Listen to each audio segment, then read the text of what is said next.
Welcome to Embedded. I am Alicia White, here with Christopher White. We are very pleased to welcome Dr. Ayanna Howard back to the show. Hello, Ayanna. Thanks for coming back. Thank you. This will be fun. Could you tell us about yourself as if it had been 2 or 3 years since we last talked to you? So I am a roboticist. My official title is Dean of Engineering at The Ohio State University. But really, when I think about who I am, I'm defined by the things that I build, which is robots, program design, robots for the good of humanity. And your position at Ohio State University is new. You were at Georgia Tech? Correct.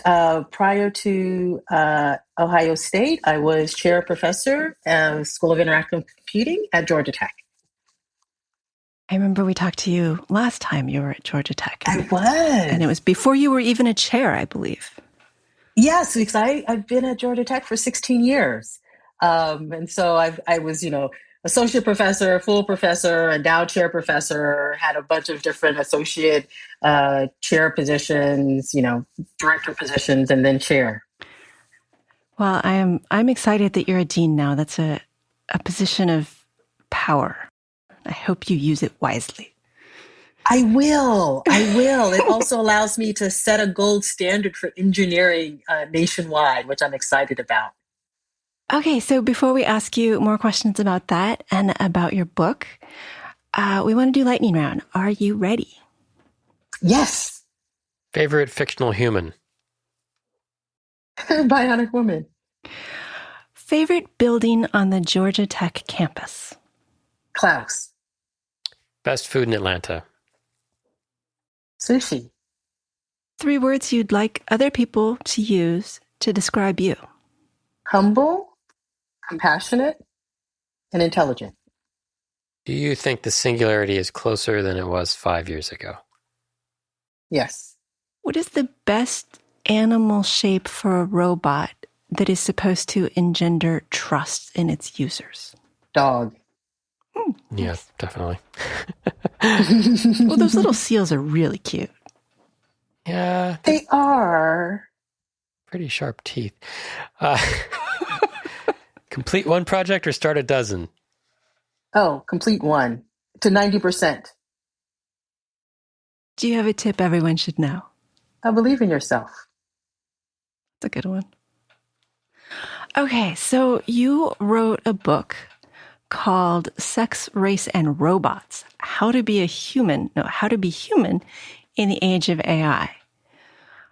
I mean, yes. I want to say what's it about, but that kind of explained it, didn't it? Does it? Oh, I don't know. I think there's some details. Sex, race, and robots. Yeah, you're like, wait, sex, race, robots? Where are we going with this? Yeah, so it makes you interested in what's going on. It was very enjoyable, but it's only available on Audible audiobook. How does that work? And it will be in print, but probably not for, I think it's a year and a half from now. And so the Audible is basically the spoken word version of the written book. And so one of the reasons why it was an Audible and an audio was really to drive in the accessibility so that it felt much more human, much more connected for people to really delve into some of the concepts of the book. When I was listening to it, it was very warm. It felt like I was hearing from a friend about their life and the technology all at one time. Is it for a general audience or for a technical one? No, it's for a general audience. But there's a little bit of a trick. So it's for a general, I would just say, general audience that just wants to know a little bit about artificial intelligence, but is also maybe, I would say, intellectually curious. But if you're a tech head like me, I dribble all these kind of things throughout. So, even if it's your general reader, if you're a tech person, you're like, oh my gosh, that is so funny. Oh, I got that. I remember that. And so it's kind of a nice, the Easter eggs are in there. They definitely are. You grew up in Pasadena, California, and I grew up inland from there, but still in California. And there were so many things you talked about that I was like, oh, I remember doing that. And even the tech, you talked about when the internet didn't really exist and how it started at the beginning of your career and how it changed everything. Yes, I mean, like modems, like people, like students are like, modems, what is that? Like telephone line, landline, what is that? Yes. Did you have someone in mind when you wrote it? Um, so when I wrote it, I really thought about kind of the young up and coming students that had just graduated, really. Thinking about them being the next generation that is really going to live in this world that we're defining with the use of artificial intelligence. So your subtitle promises how to be a human in the age of AI. So I feel like I really should ask you this. How should we be humans in the age of AI? I mean, we should embrace our individuality, for one, and our differences. And I think so. That's the big thing. The other is that I think we need to lean into those things that make us human. Those things such as relationships between people. Those things such as teaching and learning and creativity and understanding social justice. You know, those things that really define us as human are the things that we need to lean into, given that we are living in this technology infused world that is becoming much more technology based. But in part of the book, you advocated against emotions. So I advocated against people getting emotional, right?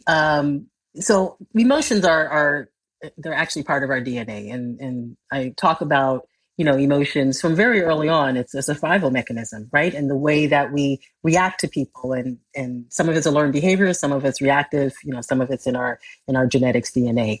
But when I was saying we shouldn't be emotional, it's that when we're interacting with robots, when we're interacting with AI, a lot of times we interact based on an emotional connection, right? It's very much like back in the day when email came out and people would send emails, all case letters because they were angry, right? Like that's an emotional rendition of you getting angry. And everyone's like, oh, you're angry, stop yelling, right? And when I say stop being emotional with these robots. You're being reactive. You're, going to the first search term because, oh, yes, that's it. I'm excited about it. We need to just pause and stop and think a little bit. Otherwise, we will get in trouble. By in trouble, do you mean horrifically manipulated by the powers of big business? Yes, horrifically manipulated and not even really think about it until it's too late. But I yell at my computer all the time. Nothing bad has happened yet. Well, okay, so you yell at your computer, but then do you go on a spending spree so that you feel better? Don't ask that question. I don't think those are connected. No. So look at this. Imagine I'm a big company and I want you to go on a spending spree, right? So I can intentionally do things because I know how to manipulate your emotions to make you angry. And if I know that your trigger for when you're angry is to go shopping, right? It's like, oh, you're the perfect model. So I'm just going to do a couple of little things. I'm going to put things on your feed just to get you riled up because I know then I'm going to make a lot of money because you're going to go shopping. That's a degree of sophistication beyond when you think of when people who are kind of pay attention to algorithmic advertising and that kind of thing. They're usually thinking about, well, this company knows where I surf and what kinds of things I like. Facebook is seeing I've gone to these sites and therefore I'm interested in analog synthesizers or something like that. And so I end up with endless analog synthesizers in my Instagram feed. But what you're saying is taking that a step further and trying to figure out this person takes certain actions based on certain, let's call them activations. Mm-hmm. And therefore we can go further than just knowing what they like and know when they're most likely to take action. Correct. That's not very nice. Well, and a lot of people, when they're emotional, their barriers are lowered for all kinds of things. Yes, and I think of con men doing that. I haven't really considered codifying an AI con man. Yeah, and I don't think that people think of it as, codifying an AI con man. I think it's just that people are driving. At the end of the day, people want to make money. Businesses want to make money. So what is the best way to do that? You want to, maximize your touch points. You want to maximize, the output. And so I want to say one of the nice things, but one of the nice things about AI is that with all the data that's out there, you can do these, 2 or 3 steps removed and figure out someone and figure out what their triggers are and figure out what's the next step. As an example, if I start suddenly seeing, you searching for colleges, right? And I know that you're, college educated person, mother. And if you're searching for colleges, that probably means you might have someone in your household that's about to go to college. You know what? That means that in about 2 or 3 years, you might be thinking about, graduation, maybe a nice trip, maybe a car for the child, maybe in year 2, right? Like these are things that we know happen in life. The data can show it. You just have to think 2 or 3 steps ahead is all. Some human basically has to say, okay, take all the data, think 2 or 3 steps ahead. What's the next thing 2 years from now or 3 years from now? How much of this is codified, intentional, and how much of it is just comes out of the data of our lives? Most of it is coming out of the data of our lives right now, but we know that there is experimentation going on to try to codify it a little bit better. Yeah, because we hear a lot about bias in training of machine learning. Certainly the racial bias of a lot of image sets is one that's a famous example. But I haven't heard a lot about kind of weaponizing bias intentionally yet. And I feel like it's just not being talked about, even though it's probably being done. It is. I mean, there's been, some of it is rumors, some of it is, media that's, found leaked messages. But I remember there was one leaked study where one of the advertising companies was selling profiles of teenage girls. And if anyone has a teenage girl, it can get very emotional. But they were selling it as an advertising mechanism, like as, a profile. So what does that tell you? It tells you that there's some folks that know that teenage girls can be emotional certain times of their journey as a teenager. And one of the triggers that they had mentioned in this report was depression. Of course. I mean, of course we get profiled. I mean, they ask us some of these questions. What is your age range? 40 to 45, 46 to 50? They ask us our incomes, our genders, our identities, our likes, whether or not we're managers or engineers, whether or not we like vanilla ice cream or chocolate. And we fill out these forms. And they aren't all the same form, but we're not as anonymous as we'd like to be. Not anonymous at all. Yes, exactly.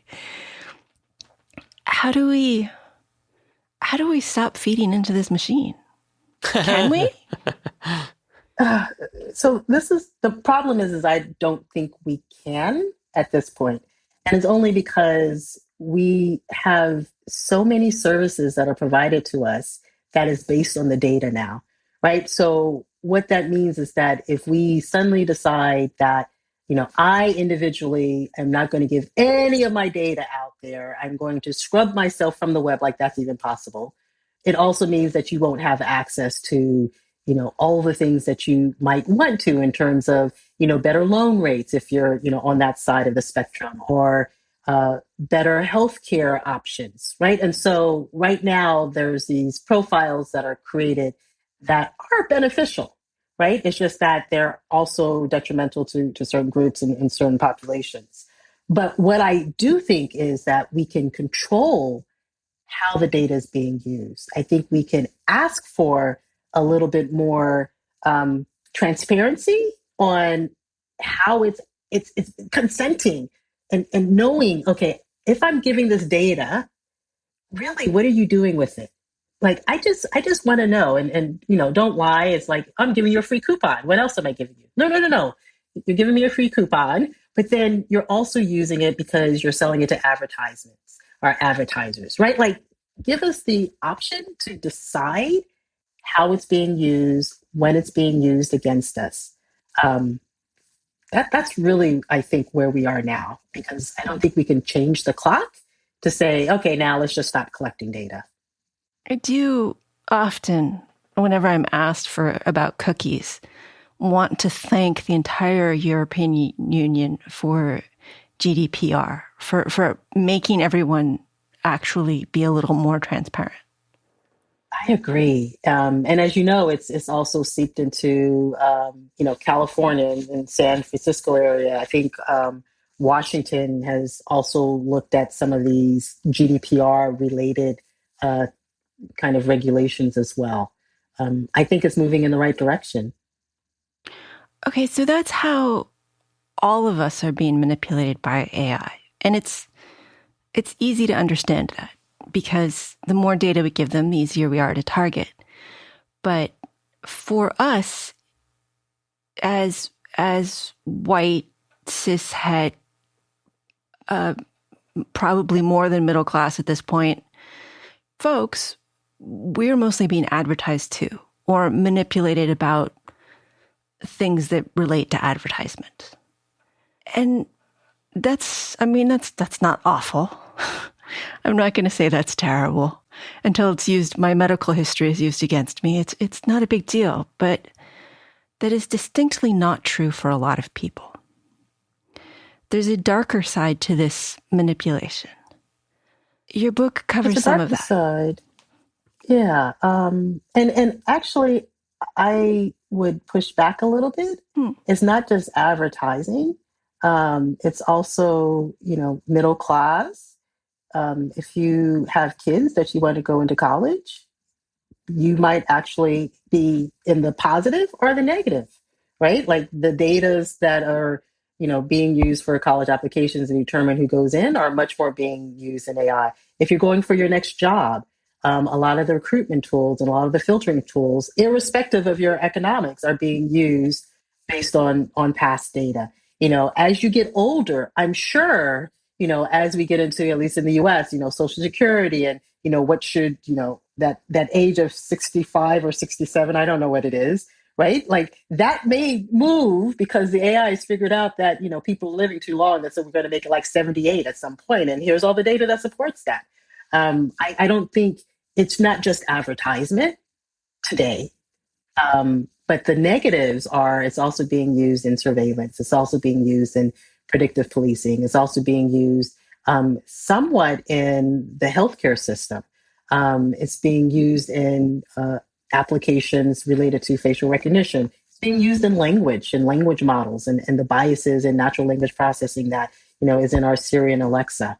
It's being used in these applications that are in some cases harmful because they're not trained with all of the representation of what makes us people and human and, non-Western versus Western and all these aspects. Some people say it's just the data sets, that we just need broader data sets. We need ones that show more people, that have more voices.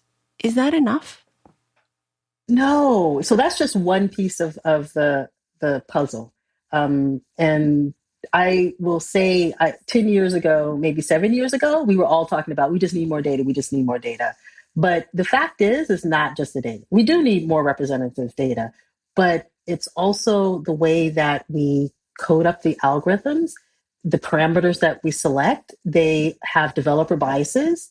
It's about how we choose the outcomes. What are we measuring? What are we comparing? Are we, trying to figure out loan rate? Are we trying to figure out the amount of the loan? Are we trying to figure out neighborhood? Someone has to select what we're learning from the data. There's human biases in that. And even the data itself, how it's coded, because typically right now there are human coders that label the data Like if you think about facial recognition, happy, sad, here's a face, here's not a face. There's biases in the human coders. So the data as well as the labels. And really, we're now discovering, and again, 10 years ago, I don't think all of us were talking about this, but it's throughout the entire pipeline. It's not just one place, which is the data.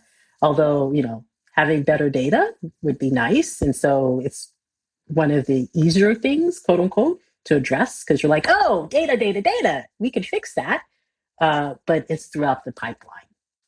I think that's a very important thing to consider. I mean, when you said that in the book, I was like, I'm working on a DNN, just a, standard neural network. I'm not even doing anything really creative with it. How can I possibly have bias in what is just a standard off-the-shelf network? But the bias can come in on what I decide is good enough. If I don't test it under the right conditions, I test it on my desk. I test it with me. And that's, the testing is part of it. And not accepting when the errors, it can't read my pulse, then it's broken. But if I don't have it check other people's and not just the 4 coworkers who look like me, I won't know it's broken. So it's right. The algorithm, it's the data, and it's the testing. It's all of it. One example, I heard this as an example on cameras back in the day. Like, how can cameras be racist, right? Like, it's a hardware device. Well, back in the day, if you imaged anyone who had darker pigment, everyone who had darker pigment, they all looked the same. So if you were, say, a dark-skinned woman versus a lighter-skinned Black woman, you all look the same, is because the way they chose the range of colors and the optics, it excluded basically the range of darker skin pigments. So that was, someone selected that, right? And it wasn't changed until basically the candy companies, Hershey's, and the furniture companies, like, we can't see our furniture. Like, you can't see the beauty of the browns. And so they started fixing it, not because of people, but because it was, a commercial application that was like, oh, yeah, we need to do this, right? But that was a selection choice. And yet you're like, well, how can a camera possibly be biased? Again, it's just hardware, right? Like, it just takes pictures. But a human had to make a decision about how it operated. Same with neural networks. And some of these are past biases being fed to the future. I think there was a resume reader who would, an AI resume reader that would reject women's resumes because they never hired women. So, Right. They're not good employees. Right. Right. It's like, they're not good employees. They weren't hired. They didn't have great recommendation letters. They didn't, right? They didn't exist. So of course we're going to exclude them. I mean, those are the things that are supposed to get better when we make them mechanized. Why? Making things mechanized is... They're supposed to be it's fairer. Just to be easy. I don't think fairness... I've never heard of fairness be... I've never assumed something is fair because it's automated. Good point. I'm curious. I think it should be, because if it was... It's an emotionless computer to some extent? It's an emotionless computer. Okay. It should be judging based on the merits, not on the things it shouldn't be able to tell, like gender, because that's not on my resume. But you can tell my gender based on my name. But it can't do something that... You can't make something know what merit means without bias if you're teaching it that. If it doesn't understand anything. No, I mean, it's a human making this. I mean, humans making a copy of a human, right? Basically, is what's going on. A bad copy. Well, maybe not. Yeah. Maybe just a really good copy of a normally flawed human being. Yeah, so I think, so, one is these machines, just because they're automated, aren't fairer. But I do think that we can make them fairer, right? I do think that we can, and I won't say remove bias. I truly don't believe we can ever remove bias as long as people exist.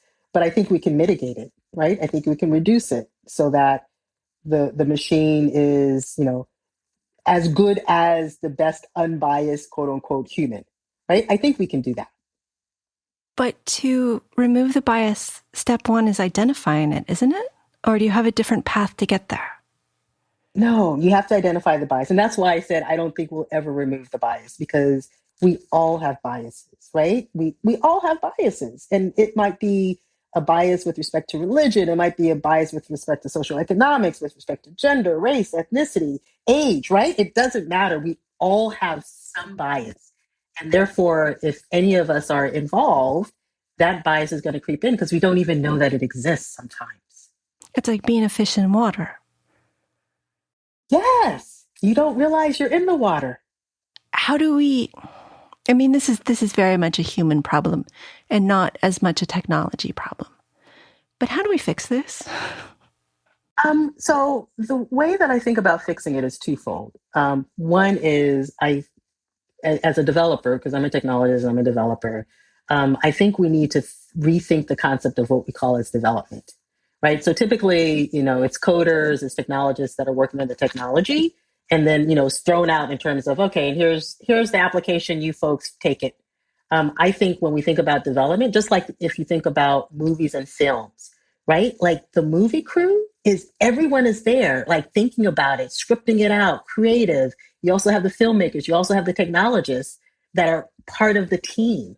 And so think we need to rethink how we design these systems such that the team is not just developers and technologists. The team is the social scientists, it's the ethicists, it's also the coders and the developers, it's also the human factors people. And that is the team.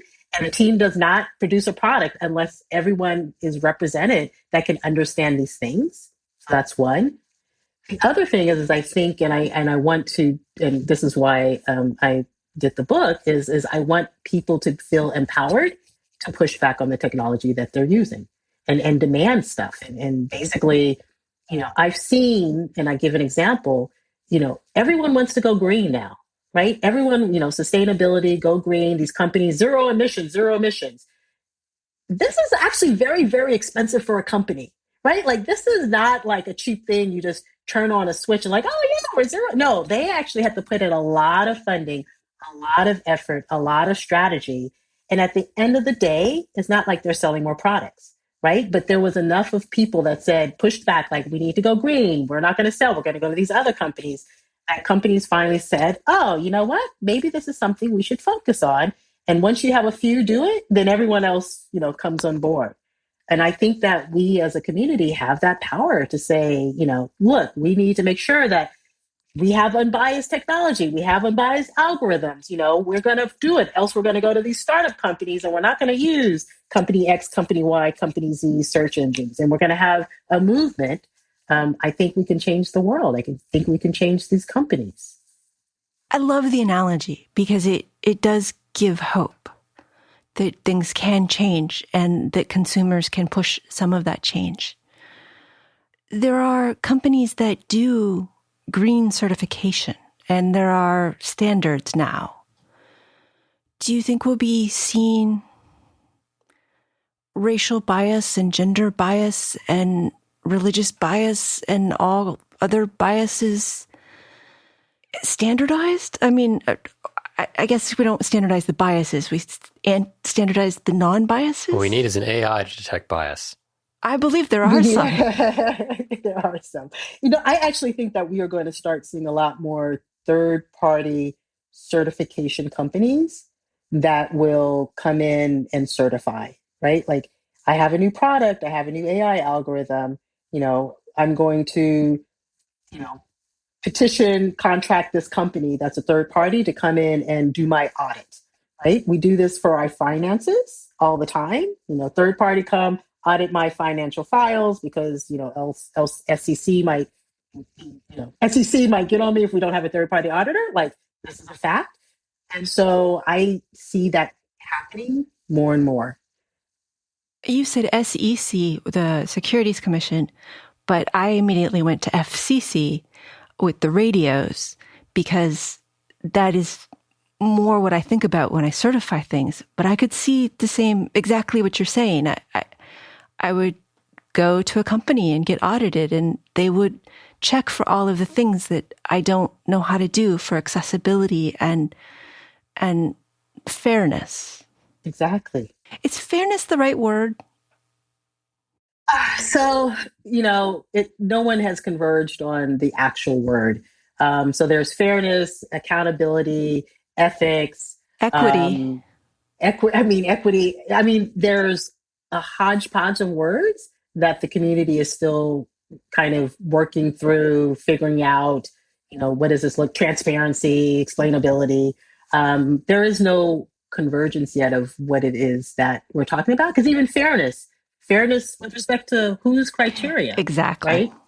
Yeah, that's what I was about to ask, because it makes me slightly uncomfortable to think about certifying this, not in terms of the goal, but it could be a tremendous amount of power to that organization, right? And who watches the watchers at that point? And I know it's kind of a glib response to that, but there is some discomfort in my mind. Okay, if we standardize this, how are we to know that the standard isn't biased or could be misused?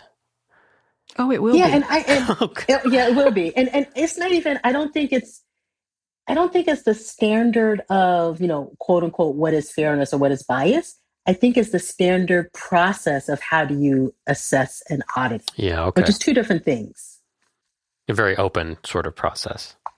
Right. And so everybody knows the rules. Yeah, everyone knows the rules, right? They know what they have to do. Like for FCC, right? Like, kind of which accessibility, you have to think about it. Now, how you make your website or your language, or, if you're recording, accessible is going to be different depending on the medium that you're using, right? If it's the image space or it's the sound space, or, right? Like, accessibility is going to have a different process, a different tool, depending on your medium of expression, of communication.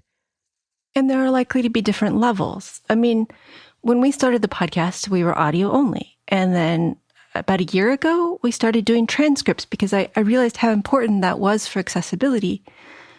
And that would have given us, another -3 or -5 on some standards board. It's not like we'd have to check everything off on the first pass. Correct. Christopher really doesn't like this. He's totally making faces. I don't dislike it. I've never really thought about it before, so I'm wrestling with it a bit. I think it's great if it's something that people put out there and we're certified this way, and that leads to becoming more accepted than another company that doesn't.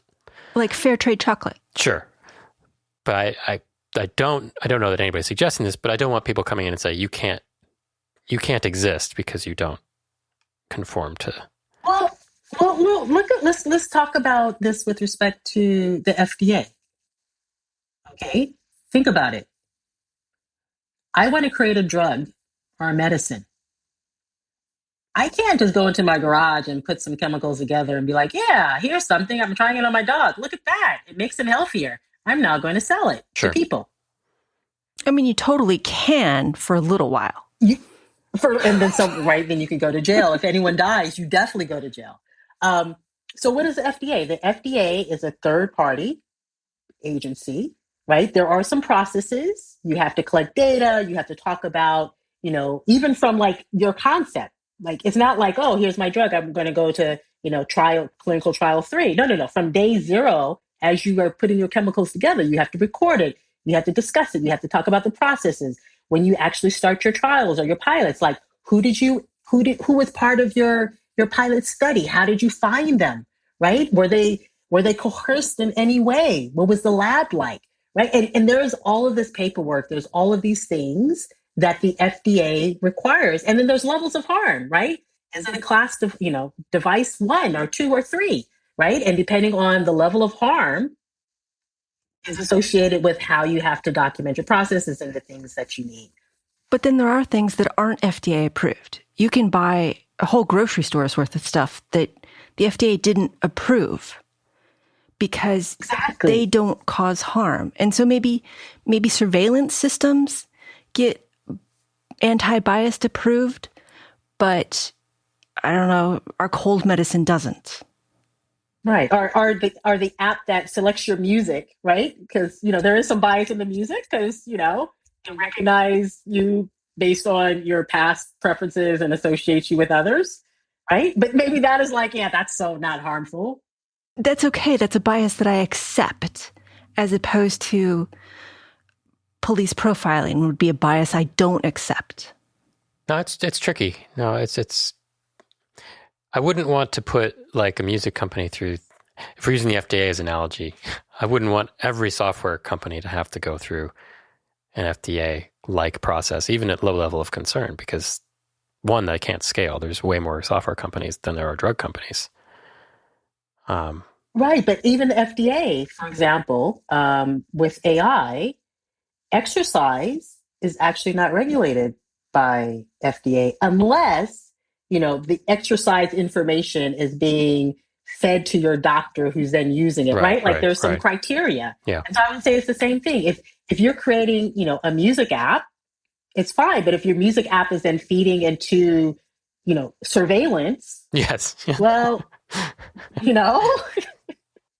Yeah, and I think it all comes back to what we were originally talking about with privacy and where the data is going and how it's being used, right? And that's perhaps the root of it is, okay, this data exists. Is it being used is it being used in an innocuous way, like you're saying, like for exercise or, over-the-counter supplement, or is it being used in a directed way toward surveillance or controlling population behavior or something? It's so easy to cross the line, though. It is, yeah. That's why I'm struggling with this. Yeah, it's a really thorny problem, and I think it's thorny and new, right? I mean, I don't think it's new for some people. Well, actuary, before we had AIs, we had doing these things. We had actuaries who were saying, people tend to die later, so let's move this over, and or behaviors look like this. So the biases were always there. They were just in human AIs or natural intelligence, I guess. Yeah. Wow. When do you think we'll get there? Where's there? Where's there? I think right now we are at the crossroads where a lot of things are happening because these systems are being used now in scenarios that could cause harm, right? And so I think, the conversation is happening. Government is being involved. If you look at, the number of, potential bills that might be coming through, it's happening. And the question is, what is going to come out of it? And are there going to be, best practices or not? Who's going to control it? Will it be government controlled? Will it be, civil liberty? We don't know, but it's happening now. Yeah. Are you excited or horrified? A little bit of both. Yeah. I'm excited because, this is my area and I've been doing research in this field for, quite a number of years. I'm horrified because there are no answers. And I feel like there's not enough people that are concerned about it that should be. Do you think, what's your preferred approach to go after kind of I don't want to say low-hanging fruit because that makes them sound less important, to go after like the big things like police surveillance and predictive policing and that kind of thing first, or is it better to kind of work toward a generic framework that can be applied in all sorts of levels, or to do both at the same time? I don't know. So I would do both, only because the big things like surveillance, predictive policing are now, right? Like these are systems that are being used now. And there's no real box around their use, how they can be used, the evaluation or auditing of the biases that might be present, right? That doesn't exist, and yet they're being used. And so we need to make sure that those issues need to be addressed now because they're being used now. It's basically like, we sold all the nuclear weapons. Oh man, do we have any rules on how they're supposed to be used? No? Okay, let's. Right. I think we might, right? Like that's where we are. Maybe But we then should we write the also need manual. right. Yeah, I think we need to write the manual because, there wasn't a big red button. Oh my gosh, we forgot the big red button, right? Like that's where we are. At least with nuclear weapons, you can't just copy them with a disk drives and then ship more of them out on the internet. Yeah, that's the good thing. Yeah, but in the meantime, we also need to think about how to do this more strategically so that we aren't in this scenario where we're like, oh my gosh, what's going on? So besides academia, or maybe academia is the best place, but what are the organizations that are really kind of driving this conversation? So like some of the nonprofits are like Partnership on AI Now Institute. So these are, nonprofit organizations that are, you know, coming up with reports, coming up with best practices, looking at what companies are doing, um, trying to convene groups together to have discussions. But it's a drip in the bucket. We've talked a little bit about privacy, so maybe this is related to that. But is this going to be like curb cuts where they were fought for so long because our curbs were perfect, and then somebody comes along and Berkeley says, no, we're going to make ramps because people need ramps who are in wheelchairs, and then everybody realizes they always wanted them? Is it going to be like that, where once we have the rules, everybody's going to be like, oh yeah, this was always better. Why did we fight it? I think so. Because one of the things is when you make, just like with accessibility, as we know, when you make something accessible, it actually makes it accessible to a wider range of individuals than you thought you originally were targeting. I think it's going to be the same thing. Like when we think about, quote unquote, mitigating bias, it also means that we are mitigating bias for a larger group of individuals that we didn't even think about. And so it just makes it good. It makes a good practice. I mean, I always think about like Siri and Alexa. Like I don't use, voice recognition just because I like control. But, you know, voice recognition was not just to, help us, interact with our devices, right? That was an accessibility feature that was created and started. And then people were like, oh, this is actually kind of useful. Like maybe we should expand and put a little bit more money. Like maybe people will use this. And now it's like, kind of a standard. For a lot of people, the biases work for them. For a lot of people, the biases are biased in their favor. How do we convince people that's not okay? It's not okay to hoard that, to defend it. Because the bias will come after every single person at some point, right? And so it might be that today you're on the side of being on the advantage, but the fact is we all have something that is different than the majority. Something, and whatever it is, it could be that you like fries and mayonnaise, right? Like maybe it's something like minor like that, and then all of a sudden it's like there's no more mayonnaise in the world because no one likes it with fries. And so the fact is we all have one thing, at least one, some of us multiple things that is different than the majority, because that's actually what makes us unique and human and different. And what that means then is that at some point, you are going to be the target of the bias, guaranteed 100%, no doubt. And therefore, wouldn't it be nice if you kind of fixed it now? Age bias is one of those things. If we're lucky, we experience it, but when we experience it, it's not pleasant. There's one. Mm-hmm. Does this come out of your robotics research? And if so, how? Yeah, so because I interact and with my robotics, I do human robot interaction, I interact with a lot of people, a lot of differences of people. And early on, I did notice that the types of learning that my robots were doing tended to shift toward different populations. So I worked with kids. When I took my algorithms and interacted with older adults, it didn't work as well. I interacted a lot with children with autism, and just so happens boys had a larger incident rate, and so I started noticing that when my robots interacted with girls, there was a slight difference, right? And so it just came from me experimenting and working with the robots and working with people. And I realized that this was a bigger problem than just, my own lab research. That as these systems were being deployed to billions of people outside in the world, that these biases that I was recognizing were really going to perhaps derail our entire society if we didn't address it. Your research has also been largely about researching trust, how people trust robots. Do you think people will trust unbiased robots more?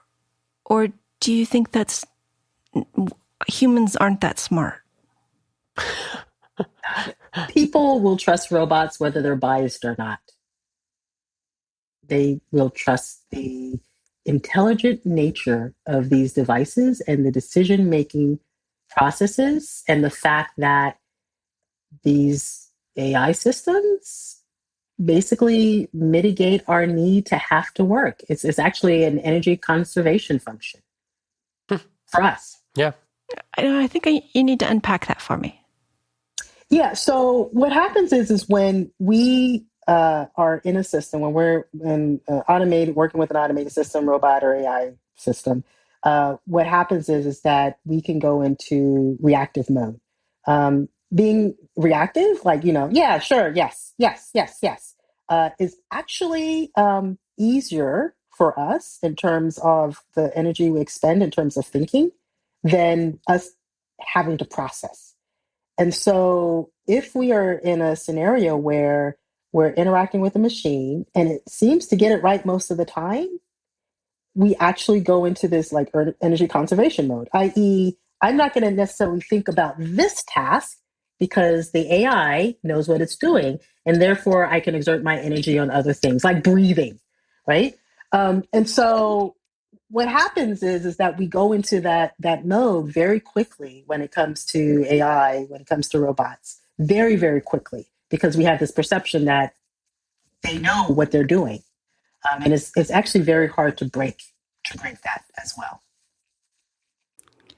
I mean, this is the AI cars and people seeing they work well on freeways and then start playing with their phones and forget that they are in charge. Right, and watching movies and reading books and yes. All these things they tell us not to do, but the car works almost all the time. Why should I pay attention? Right. I'm logging my hours, right? Like, it's good. It's really good. That's not something we're going to fix. Humans are always going to trust things that work most of the time. But we shouldn't. I don't know what the fix is for that. I know I just said it's not something we can fix, but I feel like it is something we need to... Do we need them to give us their confidence number? I mean, I guess that would be a probability and I would like it, but I suspect most people wouldn't. Yeah, so I've been kind of thinking about this in my own research, and some of the solutions we're exploring have some ethical consequences, right? Like, should an AI have a denial of service? Because again, remember, we can model people, we can model their behaviors, which also means we can model when they're in an overtrust mode. Should, for example, the car, next time you put it in, autonomous mode, it goes like, nope, sorry. Last time you totally overtrusted me. So this time, no autonomy for you, right? Well, it's literally what Tesla's doing manually right now. I read about they've got this full self-driving beta going that people are using, and they're monitoring people. And if they detect that you've been nodding off or not looking at the camera enough times, they delete you from the program. Denial of service, right? Yeah. So I could totally see that being a thing, but that's going to make people very angry, right?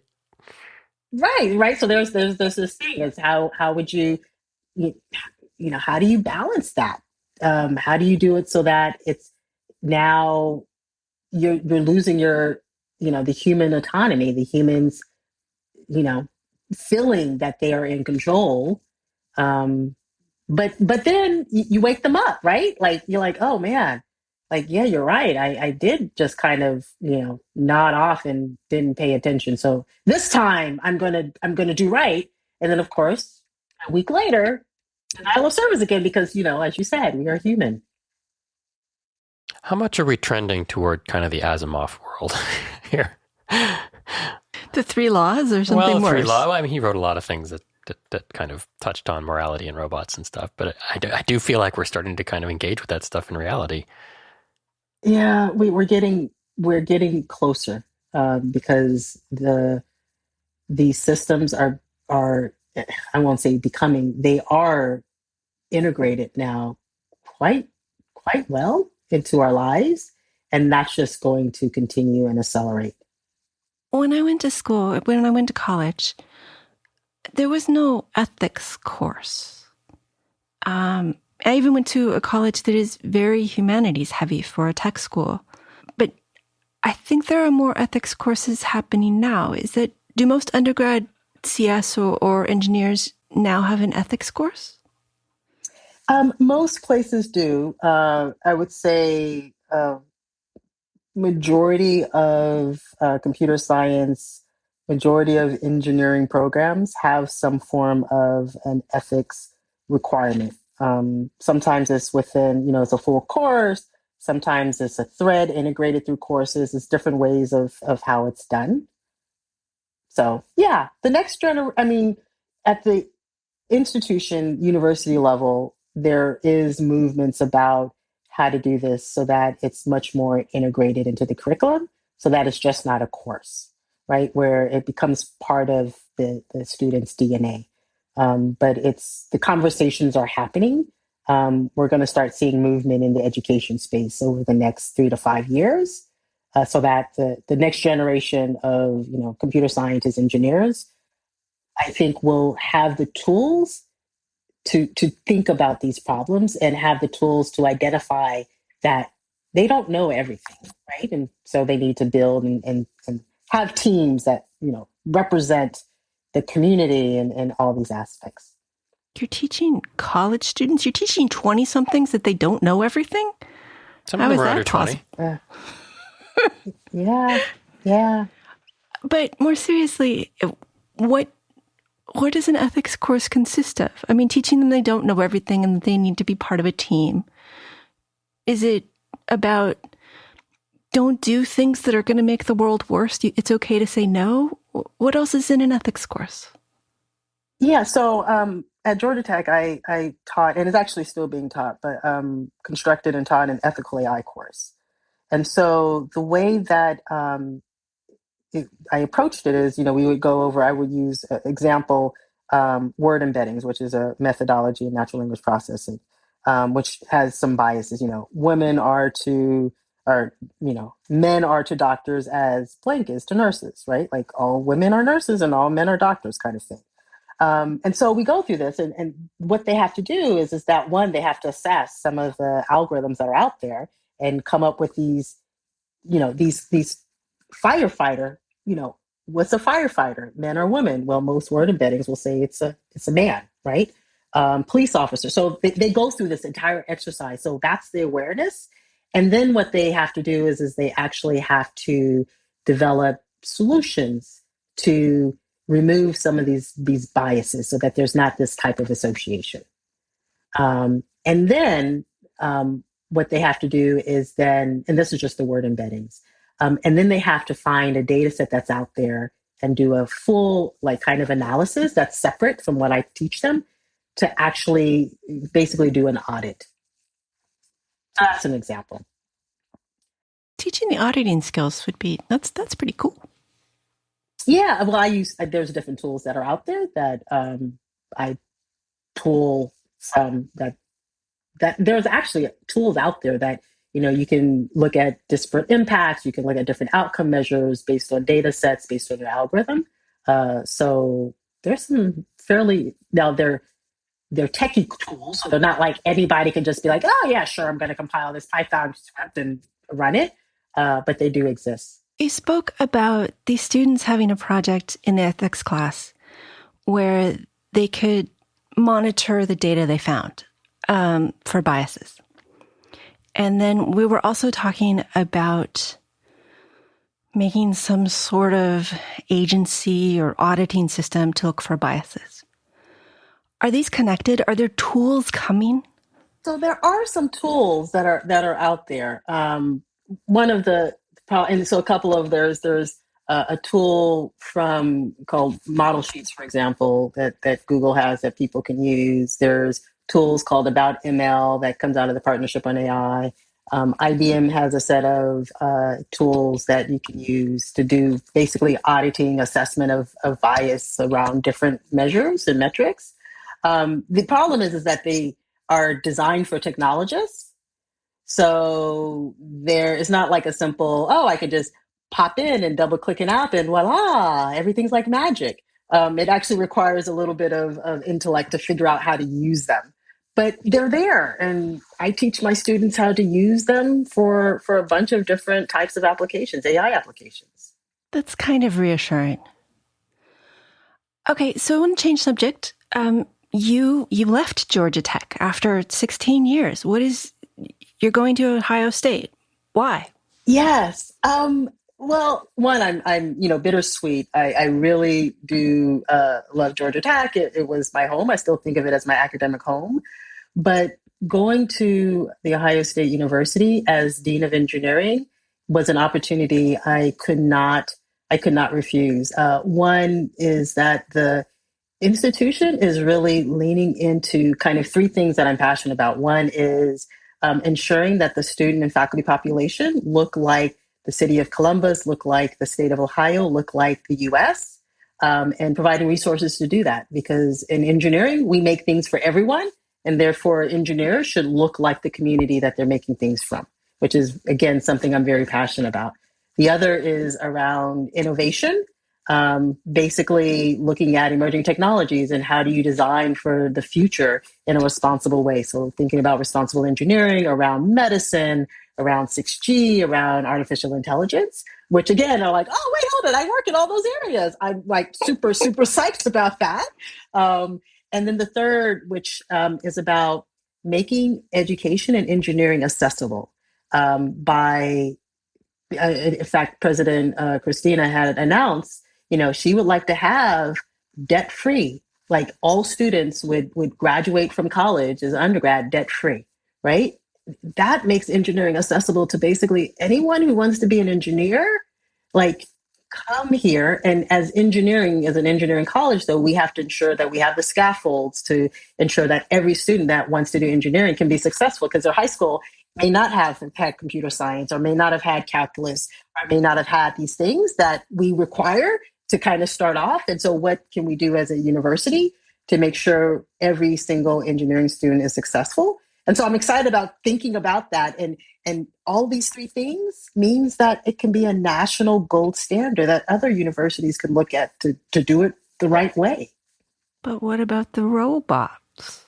Are you going to miss them? I still have a research lab. I'm always a roboticist, oh, good. Right? Like robotics never changes. All of my jobs I've always said, Dr. Ayanna Howard, roboticist, and then there's the title.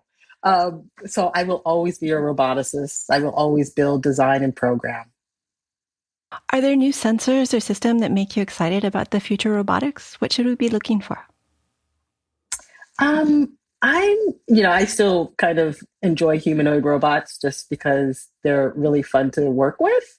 There hasn't been a real difference. I mean, there's Pepper, which is, I have it at Georgia Tech. I'll buy one at Ohio State. That's kind of the funnest one I still have. The difference is that the algorithms are much more powerful, right? Like we can design much more powerful algorithms that can take advantage of the hardware to do more interaction with people, language recognition in terms of the image space and behaviors. I had a couple of listener questions I want to get to. The first is one I suspect you get a lot.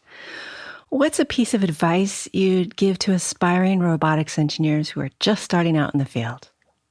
My one big piece of advice is be curious and explore.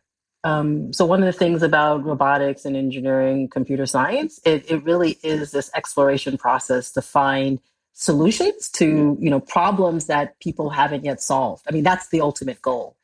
And in order to do that, you have to be okay with being curious and making, things aren't going to always work exactly the way you thought, but that is part of the exploration process. So really lean into that and be okay with it. You have a distinguished career. Paul K. wanted to know if there was a time you came across a fork in the road and can look back and think that was important, and why choose one fork over the other? I did.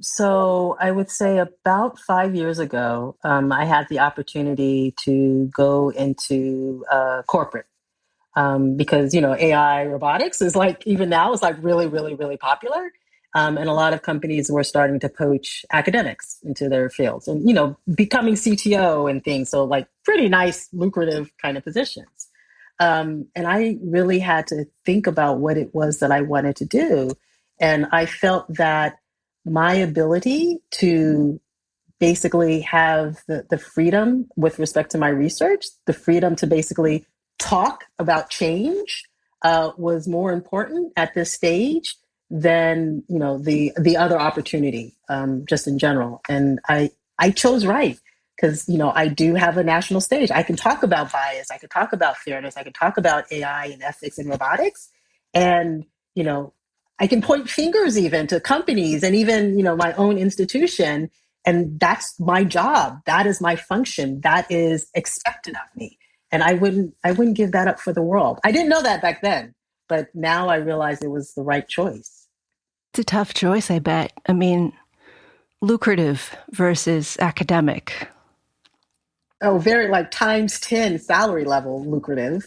But I also realized that what brings me joy is really that impact in terms of society, and having that direct impact with people that I know I have now. It's about making a difference. Exactly. You are an inspiration to many. Your career path was actually pretty linear, given, I don't know, you're Black, you're a woman, you're in technology, and sometimes it doesn't go linearly. Was there a time when you thought, no, I don't want to do technology. I'm done. There was never a time I didn't want to do robotics, but there was definitely times when I didn't know if, the path that I was supposed to follow. For example, I have a PhD. A couple of times like, why am I doing this PhD thing? Right? Like I could do robotics without a PhD. So why should I continue this path? So I had a bunch of those kind of moments, but robotics, I always wanted to do. I didn't know what that was, right? Like, I think I would have been perfectly happy if I was in the garage building robots and, going to the grocery store and working there, right? And I'd be like, I'm a roboticist, right? Because I'm building robots. I think that was the one thing I never could see myself giving up. It was the jobs that sometimes it's like, maybe I shouldn't be here. Maybe I should be someplace else. And mostly it was because of culture, environment, microaggressions, the feeling of not belonging many times from others, some intentional, some unintentional. What do you want people to take away from your book? So the big thing I want people to take away from the Sex, Race, and Robots book is that we all have a responsibility in this world of artificial intelligence.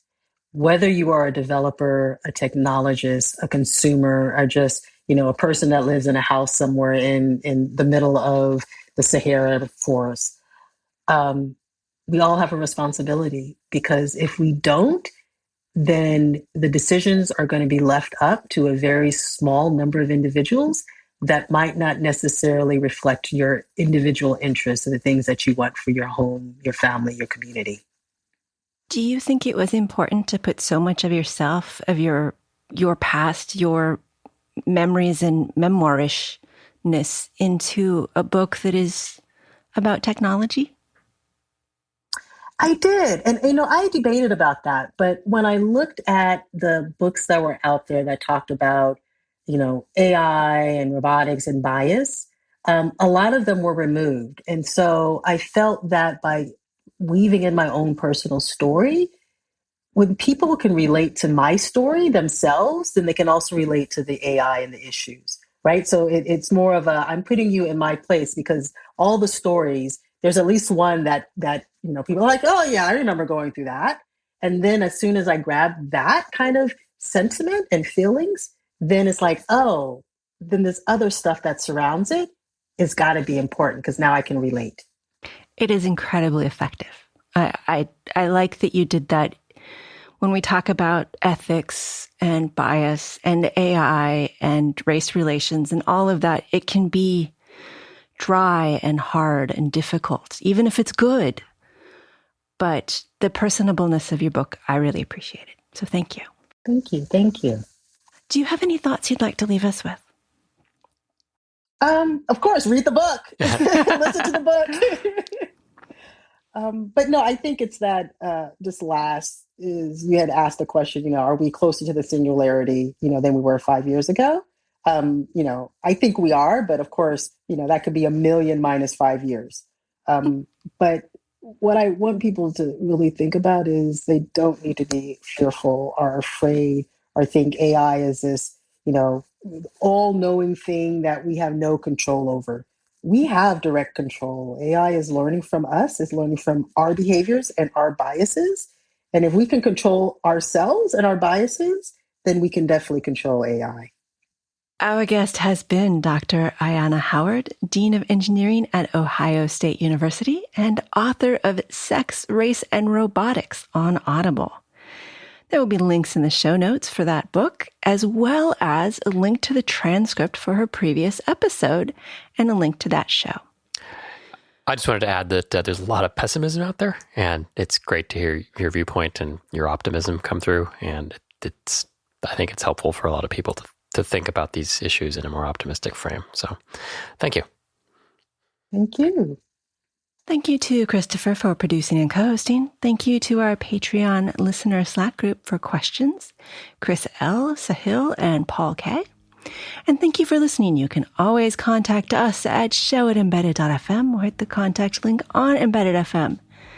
And now a quote to leave you with from Ayanna Howard's book, Sex, Race, and Robots, How to Be Human in the Age of AI. We've all become anomalies in the world of AI, but we have the power to triumph. If we open our minds and embrace the differences that make us human, we have a chance of preserving our humanity in the age of AI.